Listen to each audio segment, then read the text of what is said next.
6:15, so I'll call the Law and Ordinance Committee meeting to order. Roll call, Councilperson Baker. Here. Councilperson Grine. Here.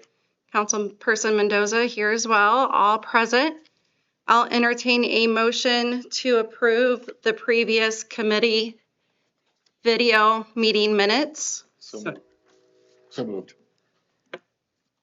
Moved by Councilperson Grine. Do I have a second? Second. Seconded by Councilperson Baker. Roll call, Councilperson Baker. Here. Yes. Councilperson Yes. Grine. I'm sorry. Yes. And I will agree to that as well. So the previous meeting minutes have been approved. I have one item under open issues, and that was still the consideration for no parking on Elmhurst Drive. I believe we suspended it at the last meeting because you weren't present, and you were able to inform me right before this meeting that there hasn't been any new development. Right. So I will go ahead and move to close this item out under open issues with no further action. If I could have a second. Second. Moved by Mendoza, seconded by Baker. Roll call, Councilperson Baker. Yes. Councilperson Grine. Yes. I am a yes as well, so that open issue has been closed. Under new business, I have one item to review and provide input per the administration's request on proposed amendments to section 311.01, placing injurious material or obstruction in street, which has already received its first reading. I have some notes, but I thought I would start to see if either of you had any feedback you wish to provide. I do not. My only thing is, like, it says, place, but when it comes to like leaves and things like that, I mean, leaves fall in the roadway without being placed there intentionally. I am supportive of it in general with, there's people that blow their grass clippings, just leave it out on the road. It's dangerous for motorcycles, bicycles. There's a lot more micro mobility that's going around. I mean, creates a hazard for that. I'm supportive of it.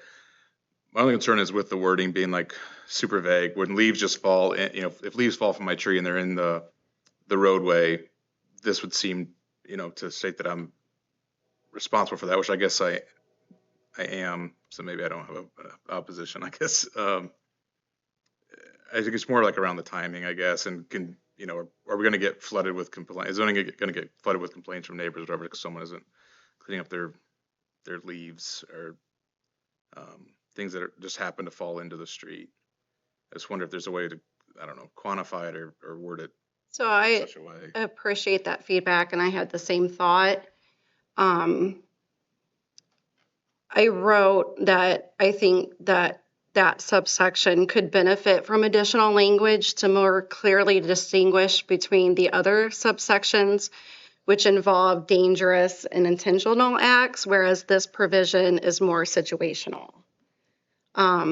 I thought that we could perhaps, with the committee's support, add language to limit the prohibition to situations where the placement of debris creates a hazard to ensure it's tied to an actual safety impact rather than a general incident like leaves falling nearby the curb.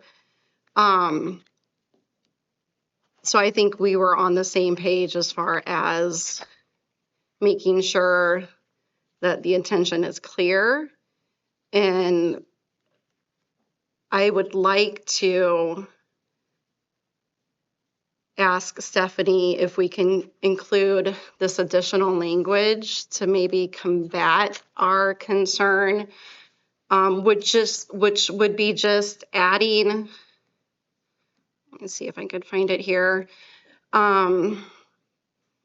It would just simply add a few words at the end of the first sentence in subsection F as follows: in a manner that creates a hazard to the safe movement of traffic or that obstructs or interferes with drainage or roadway safety. Because I think that's what the intent is here, is to provide safety element.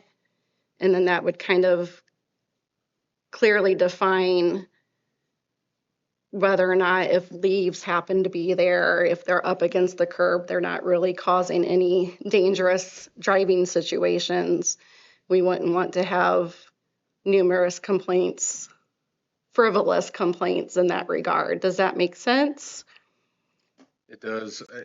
It introduces like even more subjectivity would be my only concern. Okay, Because who determines whether it's a hazard or not without it being, without it being defined? I guess okay, similar subjectivity, I guess, could be said as in A through E also. And I think maybe we asked the law director her opinion. yeah. It Maybe we seemed just to me look at- that A through E was more about intent Yeah. and hazards, where this was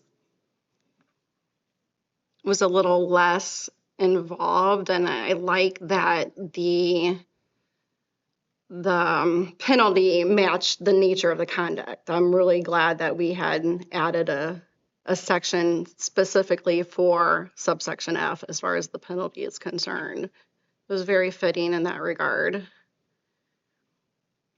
Agree. I think maybe we can convey, our minor concern to her and see if she has recommendations on the Okay. language. Like I'm looking at A where it says like place or knowingly drop. Like is there something that can be inserted to Like place just it the in- word knowingly, perhaps. Yeah, Okay. something that illustrates intent, I guess, as a determining factor. I think the intent is like we don't want people blowing a bunch of grass Right, debris in the street. into the road where Yeah, I just want to make sure. Motorcycle Awareness Month and all of that's super fitting. So that I can clearly communicate to her what addition are we looking for? What clarification? The knowingly, perhaps? Maybe communicate that our concern is it doesn't distinguish between like natural occurrences. Okay. It states leaves is what caught my eye. I mean, it does say Yeah. shall place deposits feet below or otherwise cause clippings and leaves and such to go on the road. But if you have a neighbor or something like that, or even a zoning officer that comes through, it's not super possible to determine, especially on leaves, whether or not they were whether they were deposited, placed, swept, or blown there, or they just fell there. So I just think there Okay. needs to be like maybe some clarification that highlights that it's an intent or knowingly done. Yeah, so we'll follow up with the law director, our concerns, see if she has feedback that's necessary to input. Otherwise, I think that we're all fine moving forward with it and recommend, or even with no changes. Yeah, I support the addition. Okay. Just wonder if the law director had recommendations to maybe clarify the language a bit. Okay, great. So I will make sure to follow up with her on that before next council, because it will have a third reading at that time. Otherwise, I have no new business, so we'll move on to the public portion of our meeting. Is there anybody from the public that would wish to speak? Good evening. Jill Fillier, 402 West Culbertson Street. I will sign the form. I have a couple things that I need to have some follow-up. The first one is in regards to the proposed emergency read tonight in regards to the park at let thing that I spoke with Mr. Grine about after they were saying it was going to have to be an emergency read. I did ask for the Freedom of Information Act, and I was at least given a new updated two-pager in regards to the verbiage. However, it's in a timely fashion. So I did go look up the Bowling Green, as that's you're using that format. However, that's all Bowling Green data. Talks about where you're going to allow it, what you're going to do. So we are going to be, my question is, we're going to approve by an emergency read a blanket piece of paper with no guidelines, no understanding of who's allowed to apply. I think my biggest concern is I own two properties. One of them is going to be an event center, yet I was not notified of this proposal. Only selected people were in the downtown area, which is concerning to me because we're supposed to all be on the same playing field. So I do need to know, Are you going to emergency read something that you don't even have your guidelines for documented? Because that paperwork that says BG all over it has the designated spots of Bowling Green, has the application starting on April the 1st and ending. It's a 3-year run. It's got the rules on it. I don't see anything that you guys are looking at that identifies how you're handling it here in Fostoria.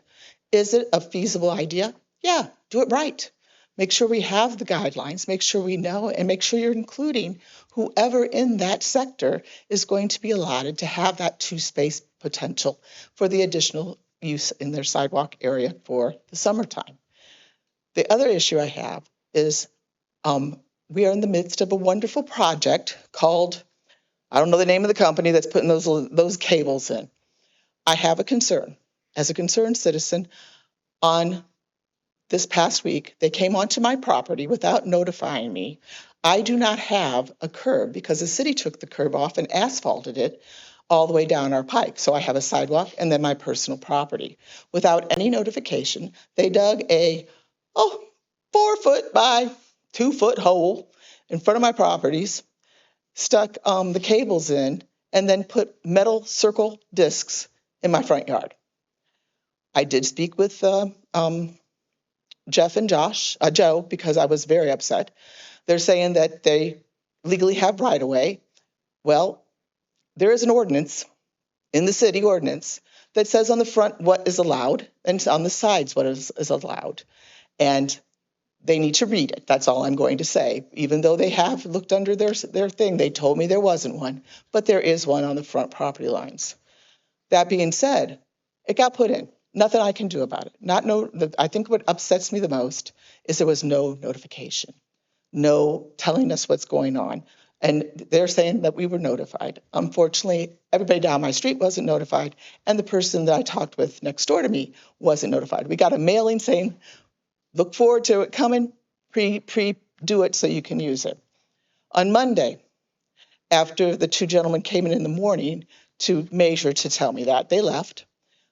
We were going to take the car to be repaired, and on our way back, we had to stop our car because on the Union Street side, they were in the midst of getting ready to dig right in front of our sewer line. We have a cap.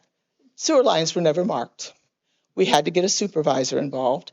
They popped the cap, and they said to us, well, we're only digging 2 feet. Our sewer line's at the 4-foot mark. They didn't touch it after that. I don't know what happened, but they did not touch. They didn't do any of the work. Why was it not marked if we're supposed to have it all marked? Additionally, I know that when they do this work, to my understanding, the city of Fostoria allows them the privilege at a fee, and I'm sure there's a contract, I've asked for that also in public information, to have those lines run. And I know that there is probably a contract, because when I talked with the assistant, she said that there is a contract. What is it for us who were not notified, who are not given any identification or purpose of why they were tearing up our yards? So the city's getting a benefit, they're getting paid. But us as the people that are also, we're getting nothing for it. We're not even getting notified about it. And it's not right. So I'm a little concerned. I wish that they would be more transparent. They should have notified the people. And if they're saying and blaming it on the other company because they were responsible to make sure the notice was done, no, as the city representative, you're a project manager, you might not have direct line, but you are representing the city to make sure that the other guy who's been hired to do the work is doing it. It's a check and balances.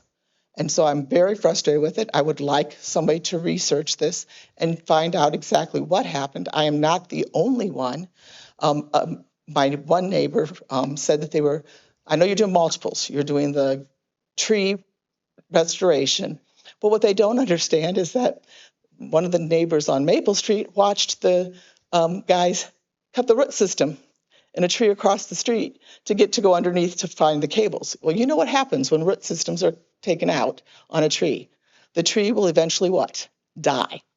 So who is monitoring this company who's putting the cable systems all through the town? Thank you.